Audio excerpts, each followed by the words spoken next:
ആകാശവാണി. നമസ്കാരം.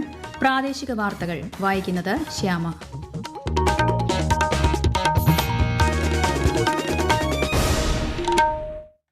പ്രധാന വാർത്തകൾ. വികസിത രാഷ്ട്രമെന്ന ലക്ഷ്യത്തിലേക്ക് ഇന്ത്യ അതിവേഗം മുന്നേറുകയാണെന്ന് പ്രധാനമന്ത്രി നരേന്ദ്രമോദി. ഓസ്ട്രേലിയയിലെ പ്രവാസി സമൂഹത്തെ അദ്ദേഹം അഭിസംബോധന ചെയ്തു. വയനാട് മണ്ണിടിച്ചിലിൽ കാണാതായവർക്കുള്ള തിരച്ചിൽ ഊർജിതം. ഇനി കണ്ടെത്താനുള്ളത് 2 പേരെ. ഓപ്പറേഷൻ തൂഫാന്റെ ഭാഗമായി ദക്ഷിണേന്ത്യൻ സംസ്ഥാനങ്ങളിലെ ഡിജിപിമാരുടെ യോഗം നാളെ തിരുവനന്തപുരത്ത് ചേരും. ഈ വർഷത്തെ ശബരിമല തീർത്ഥാടന കാലം പരാതിരഹിതമായിരിക്കണമെന്ന നിർദ്ദേശം നൽകി ദേവസ്വം വകുപ്പ് മന്ത്രി കെ മുരളീധരൻ. കനത്ത മഴയെ തുടർന്ന് സംസ്ഥാനത്തെ വടക്കൻ ജില്ലകളിൽ വ്യാപക നാശനഷ്ടം. 3 ജില്ലകളിൽ ഇന്ന് ഓറഞ്ച് ജാഗ്രത. കേരളം, കർണാടക, ലക്ഷദ്വീപ് തീരങ്ങളിൽ മത്സ്യബന്ധനത്തിന് വിലക്ക്. ലോകകപ്പ് ഫുട്ബോളിലെ ആവേശ പോരാട്ടം അവസാന 8ലേക്ക്. ആദ്യ ക്വാർട്ടർ ഫൈനൽ മത്സരം ഫ്രാൻസും മൊറോക്കോയും തമ്മിൽ. വാർത്തകൾ വിശദമായി. വികസിത രാഷ്ട്രമെന്ന ലക്ഷ്യത്തിലേക്ക് ഇന്ത്യ അതിവേഗം മുന്നേറുകയാണെന്ന് പ്രധാനമന്ത്രി നരേന്ദ്രമോദി. ഓസ്ട്രേലിയൻ സന്ദർശനത്തിന്റെ ഭാഗമായി മെൽബണിൽ ഇന്ത്യൻ പ്രവാസി സമൂഹത്തെ അഭിസംബോധന ചെയ്യുകയായിരുന്നു അദ്ദേഹം. ഇന്ത്യ ഓസ്ട്രേലിയ സൌഹൃദത്തിന്റെ നെടുംതൂണുകളായി നിൽക്കുന്നത് പ്രവാസി സമൂഹമാണെന്നും ശ്രീ മോദി അഭിപ്രായപ്പെട്ടു. 3ാമത് ഇന്ത്യ ഓസ്ട്രേലിയ വാർഷിക ഉച്ചകോടിയിൽ പ്രധാനമന്ത്രി നരേന്ദ്രമോദി പങ്കെടുത്തു. ഓസ്ട്രേലിയൻ പ്രധാനമന്ത്രി ആന്റണി ആൽബനീസുമായി നരേന്ദ്രമോദി പ്രതിനിധിതല കൂടിക്കാഴ്ച നടത്തി. സമുദ്ര സുരക്ഷ, ആണവോർജ്ജം, നൈപുണ്യ വികസനം, ശാസ്ത്ര സാങ്കേതിക വിദ്യ ഉൾപ്പെടെയുള്ള കരാറുകൾക്കും അന്തിമ രൂപം നൽകി. വയനാട് മണ്ണിടിച്ചിലിൽ കാണാതായവർക്കുള്ള തിരച്ചിൽ തുടരുകയാണ്. ഇന്ന് 3 മൃതദേഹങ്ങളാണ് കണ്ടെത്തിയത്. മൃതദേഹങ്ങൾ വൈത്തിരി താലൂക്ക് ആശുപത്രിയിലേക്ക് മാറ്റിയിട്ടുണ്ട്. ഇതോടെ മരിച്ചവരുടെ എണ്ണം 6 മൃതദേഹങ്ങൾ പോസ്റ്റ്മോർട്ടം നടപടികൾക്ക് ശേഷം കോഴിക്കോട് മെഡിക്കൽ കോളേജിലെത്തിച്ച് എംബാം ചെയ്ത് എയർലിഫ്റ്റ് വഴി ബന്ധുക്കൾക്ക് കൈമാറും. തിരച്ചിൽ ഇന്ന് വൈകിയും തുടരുകയാണ്. ഇനി 2 പേരെ കൂടിയാണ് കണ്ടെത്താനുള്ളത്. ഇവർക്കായി നാളെയും തിരച്ചിൽ തുടരും. നിർമ്മാണ കമ്പനിക്കെതിരെ ഗുരുതര ആരോപണങ്ങളാണ് ഇപ്പോൾ ഉയരുന്നത്. വയനാട് കള്ളാടിയിലെ ദുരന്ത മേഖല പ്രതിപക്ഷ നേതാവ് പിണറായി വിജയൻ സന്ദർശിച്ചു.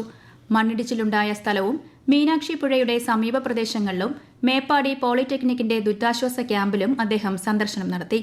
CPIM സംസ്ഥാന സെക്രട്ടറി MV ഗോവിന്ദൻ ഉൾപ്പെടെയുള്ളവർ ശ്രീ പിണറായി വിജയനൊപ്പം ഉണ്ടായിരുന്നു. സംസ്ഥാനത്ത് വടക്കൻ ജില്ലകളിൽ ശക്തമായ മഴ തുടരുന്നു. മലപ്പുറം, കോഴിക്കോട്, വയനാട് ജില്ലകളിൽ ഇന്ന് ഓറഞ്ച് ജാഗ്രതയാണ്. ഇടുക്കി, എറണാകുളം, തൃശൂർ, പാലക്കാട്, കണ്ണൂർ, കാസർഗോഡ് ജില്ലകളിൽ മഞ്ഞ ജാഗ്രതയും പ്രഖ്യാപിച്ചു. കേരളം, കർണാടക, ലക്ഷദ്വീപ് തീരങ്ങളിൽ നാളെ വരെ മത്സ്യബന്ധനത്തിന് വിലക്കേർപ്പെടുത്തി. ഉരുൾപൊട്ടൽ, മണ്ണിടിച്ചിൽ, മലവെള്ളപ്പാച്ചിൽ സാധ്യതയുള്ള പ്രദേശങ്ങളിൽ താമസിക്കുന്നവർ അധികൃതരുടെ നിർദ്ദേശാനുസരണം സുരക്ഷിത ഇടങ്ങളിലേക്ക് മാറണമെന്ന് ദുരന്ത നിവാരണ അതോറിറ്റി അറിയിച്ചു. കോഴിക്കോട് ജില്ലയിൽ ശക്തമായ മഴ തുടരുന്നു. വിശദാംശങ്ങളുമായി ആകാശവാണി കോഴിക്കോട് ജില്ലാ പ്രതിനിധി നസീർ ബാബു. കോഴിക്കോട് ജില്ലയിൽ മഴ ശക്തമായതിനെ തുടർന്ന് ചാലിയാറും ഇരുവഞ്ഞിപ്പുഴയും ചെറുപുഴയും കരകവിഞ്ഞു. മാവൂർ, പെരുവയൽ, ചാത്തമംഗലം, കൊടിയത്തൂർ പഞ്ചായത്തുകളാണ് വെള്ളപ്പൊക്കത്തിന്റെ ദുരിതമേറെയുള്ളത്. മിക്ക ഗ്രാമീണ റോഡുകളും വെള്ളത്തിനടിയിലാണ്. ഇതുവഴിയുള്ള ഗതാഗതം പൂർണ്ണമായി തടസ്സപ്പെട്ടിട്ടുണ്ട്. മാവൂർ സാകേതം റോഡിൽ വെള്ളം കയറിയതിനെ തുടർന്ന് ഇതുവഴിയുള്ള ഗതാഗതം നിലച്ചു. മാവൂർ കച്ചേരിക്കുന്നിൽ വീടുകളിൽ പുഴവെള്ളം കയറി. കോഴിക്കോട് പാലക്കാട് ദേശീയപാതയിൽ ചെറുവണ്ണൂർ സ്റ്റീൽ കോംപ്ലക്സിന് സമീപം മരം വീണ് ഗതാഗതം സ്തംഭിച്ചിരുന്നു. താമരശ്ശേരി ചുരത്തിൽ ഓടിക്കൊണ്ടിരുന്ന വാഹനത്തിന് മുകളിലേക്ക് മരമൊടിഞ്ഞു വീണ് അപകടമുണ്ടായി. പരിക്കേറ്റവരെ ആശുപത്രിയിൽ പ്രവേശിപ്പിച്ചു. ഗതാഗത തടസ്സവും നീക്കി. കണ്ണൂർ ജില്ലയിൽ തുടരുന്ന കനത്ത മഴയിലും കാറ്റിലും വ്യാപക നാശനഷ്ടം. ജില്ലയിൽ ഇതുവരെ 2,85,00,000-ലധികം രൂപയുടെ കൃഷിനാശമുണ്ടായതായാണ് റിപ്പോർട്ട്. മലയോര പ്രദേശങ്ങളിൽ മഴക്കെടുതി രൂക്ഷമാണ്. ശക്തമായ കാറ്റിൽ മരം കടപുഴകി വീണ് ജില്ലയിലെ നിരവധി വീടുകൾ ഭാഗികമായി തകർന്നു. വൈദ്യുതി തൂണുകൾക്കും കേടുപാട് പറ്റിയിട്ടുണ്ട്. കാലവർഷം ശക്തമായതോടെ പാലക്കാട് ജില്ലയിലെ ഡാമുകളിലും പുഴകളിലും ജലനിരപ്പ് ഉയരുന്നു. മലമ്പുഴയിൽ ദുരിതാശ്വാസ ക്യാമ്പ് തുറന്നു. മലപ്പുറം ജില്ലയിലെ നിലമ്പൂർ മേഖലയിൽ കനത്ത മഴ ലഭിച്ചതോടെ ചാലിയാർ പുഴയിലും പോഷക നദികളിലും ജലനിരപ്പ് ഉയർന്നു. താഴ്ന്ന പ്രദേശങ്ങളിലും നദീതീരങ്ങളിലും താമസിക്കുന്നവർ ജാഗ്രത പാലിക്കണമെന്ന് നിർദ്ദേശമുണ്ട്. കക്കാടംപൊയിൽ ഇക്കോ ടൂറിസം കേന്ദ്രമായ കുറവൻപുഴയിലെ കോഴിപ്പാറ വെള്ളച്ചാട്ട പ്രദേശത്ത് അപകട സാധ്യതാ മുന്നറിയിപ്പ് നൽകി. വനമേഖലയിൽ മഴ തുടർന്നാൽ പുഴയിൽ കനത്ത മലവെള്ളപ്പാച്ചിലുണ്ടാകുമെന്നാണ് മുന്നറിയിപ്പ്. ഓപ്പറേഷൻ തൂഫാന്റെ ഭാഗമായി ദക്ഷിണേന്ത്യൻ സംസ്ഥാനങ്ങളിലെ DGPമാരുടെ യോഗം നാളെ ചേരും. തിരുവനന്തപുരത്ത് പോലീസ് ആസ്ഥാനത്താണ് യോഗം. ലഹരി മരുന്നുകളുടെ വിൽപ്പനയ്ക്കും വ്യാപനത്തിനുമെതിരെ സംസ്ഥാന ആഭ്യന്തര വകുപ്പ് ആരംഭിച്ച ഓപ്പറേഷൻ തൂഫാന് കർണാടക സർക്കാർ പൂർണ്ണ പിന്തുണ പ്രഖ്യാപിച്ചു. ഓപ്പറേഷൻ തൂഫാന് പിന്തുണ നേടി കർണാടക മുഖ്യമന്ത്രി DK ശിവകുമാറുമായി ആഭ്യന്തരമന്ത്രി രമേശ് ചെന്നിത്തല ഇന്നലെ കൂടിക്കാഴ്ച നടത്തിയിരുന്നു. ഈ വാർത്തകൾ ആകാശവാണിയിൽ നിന്ന്. ആകാശവാണി വാർത്തകളും വാർത്താധിഷ്ഠിത പരിപാടികളും All India Radio news Thiruvananthapuram YouTube ചാനലിലും All India Radio news Thiruvananthapuram Facebook പേജിലും AR News_ തിരുവനന്തപുരം ഇൻസ്റ്റഗ്രാം അക്കൌണ്ടിലും AR News_TVM X ഹാൻഡിലും ലഭ്യമാണ്. ഈ വർഷത്തെ ശബരിമല തീർത്ഥാടന കാലം പരാതിരഹിതമായിരിക്കണമെന്നും മുൻ വർഷത്തെ പാളിച്ചകൾ ആവർത്തിക്കരുതെന്നും നിർദ്ദേശം നൽകി ദേവസ്വം വകുപ്പ് മന്ത്രി കെ മുരളീധരൻ. കൃത്യമായ മുന്നൊരുക്കങ്ങൾ വേണമെന്നും അയ്യപ്പന്മാർക്ക് സൌകര്യങ്ങൾ ഒരുക്കുന്നതിൽ വിട്ടുവീഴ്ച പാടില്ലെന്നും അദ്ദേഹം പറഞ്ഞു. തിരുവനന്തപുരത്ത് ചേർന്ന ശബരിമല തീർത്ഥാടന അവലോകന യോഗത്തിൽ സംസാരിക്കുകയായിരുന്നു മന്ത്രി. തയ്യാറെടുപ്പുകൾ കൂടുതൽ ഊർജിതമായി വിലയിരുത്തുന്നതിനായി മുഖ്യമന്ത്രിയുടെ അധ്യക്ഷതയിൽ ഉടൻ ഉന്നതതല യോഗം ചേരുമെന്നും മന്ത്രി പറഞ്ഞു. കേന്ദ്ര വനിതാ ശിശു വികസന വകുപ്പിന്റെ നേതൃത്വത്തിൽ കൊച്ചിയിൽ സംഘടിപ്പിച്ച ബ്രിക്സ് വനിതാ മന്ത്രിതല യോഗം സമാപിച്ചു. ബ്രിക്സ് അംഗരാജ്യങ്ങൾക്കിടയിൽ വനിതാ നേതൃത്വത്തിലുള്ള വികസനം മുന്നോട്ട് കൊണ്ടുപോകുന്നതിനുള്ള സഹകരണം ശക്തിപ്പെടുത്തുന്നതിൽ യോഗം നിർണായക ചുവടുവയ്പായി.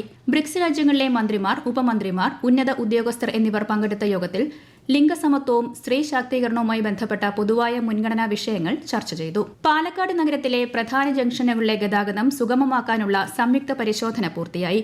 നഗരസഭയുടെ സിഗ്നൽ ഫ്രീ സിറ്റി പദ്ധതിയുടെ ഭാഗമായാണ് പരിശോധന നടന്നത്. വിവരങ്ങളുമായി ആകാശവാണി പാലക്കാട് പ്രതിനിധി ഫൈസൽ അലിമുത്ത്. ഒലവക്കോട് ജംഗ്ഷനിലെ ഗതാഗത കുരുക്ക് പരിഹരിക്കാൻ നിലവിലെ ബസ് സ്റ്റോപ്പുകൾ ക്രമീകരിക്കാൻ തീരുമാനിച്ചു. കാവിൽപ്പാട് പഴയ റെയിൽവേ ഗേറ്റിന് സമീപം അടിപ്പാത നിർമ്മിക്കാനും ശുപാർശ നൽകിയിട്ടുണ്ട്. വേണ്ടത്ര സ്ഥല സൗകര്യമുള്ള SBI ജംഗ്ഷനിൽ സിഗ്നൽ രഹിത ഗതാഗത സംവിധാനം നടപ്പിലാക്കാനും ധാരണയായിട്ടുണ്ട്. പരിശോധനയിൽ ട്രാൻസ്പോർട്ട് ഓഫീസർമാർ, PWD, റെയിൽവേ, ദേശീയപാത അതോറിറ്റി അധികൃതർ, പോലീസ്, ജനപ്രതിനിധികൾ തുടങ്ങിയവർ പങ്കെടുത്തു. കോഴിക്കോട് റെയിൽവേ സ്റ്റേഷനിൽ പഴയ കെട്ടിടം പൊളിഞ്ഞു വീണതിനെ തുടർന്ന് തടസ്സപ്പെട്ട ട്രെയിൻ ഗതാഗതം ഭാഗികമായി പുനഃസ്ഥാപിച്ചു. പ്രധാന ട്രാക്കുകളായ 1, 4 ട്രാക്കുകളിൽ ഗതാഗതം സുഗമമായി നടക്കുന്നുണ്ട്. ഷൊർണൂർ ഭാഗത്തേക്കും മംഗലാപുരം ഭാഗത്തേക്കും ട്രെയിനുകൾ കടത്തിവിടുന്നുണ്ട്. കെട്ടിടം തകർന്ന് പ്ലാറ്റ്ഫോമിൽ കേടുപാടുകൾ സംഭവിച്ചതിനാൽ 2, 3 പ്ലാറ്റ്ഫോമുകളിൽ യാത്രക്കാർക്ക് പ്രവേശനമില്ല. അപകട സമയത്ത് നിർത്തിയിട്ടിരുന്ന ട്രെയിൻ ഇവിടെ നിന്നും മാറ്റി. Kozhikode Yesvantpur express west hill സ്റ്റേഷനിൽ നിന്നും കോഴിക്കോട് തിരുവനന്തപുരം ജനശതാബ്ദി കല്ലായി സ്റ്റേഷനിൽ നിന്നുമാണ് പുറപ്പെട്ടത്. കോട്ടയം, വാഴൂർ, ചിറക്കടവ് ഗ്രാമപഞ്ചായത്തുകളിൽ ആഫ്രിക്കൻ ഒച്ചുകളുടെ ശല്യം രൂക്ഷമാകുന്നു. വാഴൂർ ഗ്രാമപഞ്ചായത്തിലെ ആകെയുള്ള 18 വാർഡുകളിലെയും ജനങ്ങൾ ഒച്ചുശല്യം മൂലം നിലവിൽ കടുത്ത ദുരിതമാണ് അനുഭവിക്കുന്നത്. പ്രശ്നത്തിന് അടിയന്തര പരിഹാരം കാണാൻ പഞ്ചായത്തും കൃഷി മൃഗസംരക്ഷണ വകുപ്പുകളും സംയുക്തമായി കർമ്മ പദ്ധതിക്ക് രൂപം നൽകുമെന്ന് അധികൃതർ അറിയിച്ചു. കൂടുതൽ വിവരങ്ങളുമായി ആകാശവാണി കോട്ടയം ജില്ലാ പ്രതിനിധി ദേവിക S. മഴക്കാലം ശക്തമായതോടെ വീടുകളിലെ ചുവരുകളിലും കൃഷിയിടങ്ങളിലും ഒച്ചുകൾ കൂട്ടത്തോടെ തമ്പടിച്ചിരിക്കുകയാണ്. വാഴൂർ ഗ്രാമപഞ്ചായത്തിൽ 18 വാർഡുകൾ ഉള്ളതിൽ 13 വാർഡുകളിലും ഒച്ചുകളുടെ വ്യാപനം അങ്ങേയറ്റം രൂക്ഷമാണ്. കൃഷിയിടങ്ങളിലെ പച്ചക്കറികളും മറ്റു വിളകളും ഒച്ചുകൾ വ്യാപകമായി തിന്നു നശിപ്പിക്കുന്നത് മൂലം വലിയ സാമ്പത്തിക നഷ്ടമാണ് കർഷകർക്കുണ്ടാക്കുന്നത്. ഇതേ തുടർന്ന് പല കർഷകരും കൃഷിയിൽ നിന്ന് പിന്മാറുന്ന അവസ്ഥയിലാണ്. കുട്ടികളിൽ മെനഞ്ചൈറ്റിസ് പോലുള്ള അതീവ ഗുരുതരമായ രോഗങ്ങൾക്ക് കാരണമായേക്കാമെന്നാണ് ആരോഗ്യ വിദഗ്ധരുടെ മുന്നറിയിപ്പ്. ഈർപ്പമുള്ള അടിക്കാടുകൾ തെളിച്ചും ഉപ്പും തുരിശിലായനിയും തളിച്ചും ഒച്ചുകളെ നശിപ്പിക്കാൻ പ്രതിരോധ പ്രവർത്തനങ്ങൾ ആരംഭിച്ചിട്ടുണ്ട്. ലോകകപ്പ് ഫുട്ബോളിലെ ആവേശ പോരാട്ടം അവസാന 8ലേക്ക്. ഇന്ത്യൻ സമയം ഇന്ന് രാത്രി 1:30 ബോസ്റ്റൺ സ്റ്റേഡിയത്തിൽ നടക്കുന്ന ആദ്യ ക്വാർട്ടർ ഫൈനൽ പോരാട്ടത്തിൽ മുൻ ചാമ്പ്യന്മാരായ ഫ്രാൻസ് ആഫ്രിക്കൻ കരുത്തരായ മൊറോക്കോയെ നേരിടും. വിദ്യാർത്ഥികളുടെ പഠനത്തെ ബാധിക്കാത്ത വിധത്തിൽ അധ്യാപകരുടെ സെൻസസ് ഡ്യൂട്ടി വിന്യാസം നടത്താൻ നിർദ്ദേശം നൽകി സംസ്ഥാന ബാലാവകാശ സംരക്ഷണ കമ്മീഷൻ. ജില്ലാതല പ്രിൻസിപ്പൽ സെൻസസ് ഓഫീസർമാർക്ക് ഇത് സംബന്ധിച്ച നിർദ്ദേശം നൽകാൻ സ്റ്റേറ്റ് സെൻസസ് കമ്മീഷനോട് കമ്മീഷൻ ഉത്തരവിട്ടു. സെൻസസ് ഡ്യൂട്ടിക്ക് അധ്യാപകരെ നിയമിക്കുമ്പോൾ കുട്ടികളുടെ പഠനത്തെ വലിയ തോതിൽ ബാധിക്കുന്നതായി കാണിച്ച് സമർപ്പിച്ച പരാതികളുടെ അടിസ്ഥാനത്തിലാണ് ഉത്തരവ്. പാലാ നഗരസഭയിൽ ചെയർപേഴ്സൺ ദിയ ബിനു പുളിക്കക്കണ്ടത്തിനെതിരെ പ്രതിപക്ഷം അവിശ്വാസ പ്രമേയത്തിന് നോട്ടീസ് നൽകി. കോൺഗ്രസ് കൌൺസിലർമാർ സ്വതന്ത്ര കൂട്ടായ്മയ്ക്ക് പിന്തുണ പിൻവലിക്കുകയാണെന്ന് പ്രഖ്യാപിച്ചതോടെയാണ് ഇടതുപക്ഷം ചെയർപേഴ്സണെതിരെ അവിശ്വാസ പ്രമേയത്തിന് നോട്ടീസ് നൽകിയത്. പ്രധാന വാർത്തകൾ വീണ്ടും. വികസിത രാഷ്ട്രമെന്ന ലക്ഷ്യത്തിലേക്ക് ഇന്ത്യ അതിവേഗം മുന്നേറുകയാണെന്ന് പ്രധാനമന്ത്രി നരേന്ദ്രമോദി. ഓസ്ട്രേലിയയിലെ പ്രവാസി സമൂഹത്തെ അദ്ദേഹം അഭിസംബോധന ചെയ്തു. വയനാട് മണ്ണിടിച്ചിലിൽ കാണാതായവർക്കുള്ള തിരച്ചിൽ ഊർജിതം. ഇനി കണ്ടെത്താനുള്ളത് 2 പേരെ. ഓപ്പറേഷൻ തൂഫാന്റെ ഭാഗമായി ദക്ഷിണേന്ത്യൻ സംസ്ഥാനങ്ങളിലെ DGPമാരുടെ യോഗം നാളെ തിരുവനന്തപുരത്ത് ചേരും. ഈ വർഷത്തെ ശബരിമല തീർത്ഥാടന കാലം പരാതിരഹിതമായിരിക്കണമെന്ന നിർദ്ദേശം നൽകി ദേവസ്വം വകുപ്പ് മന്ത്രി കെ മുരളീധരൻ.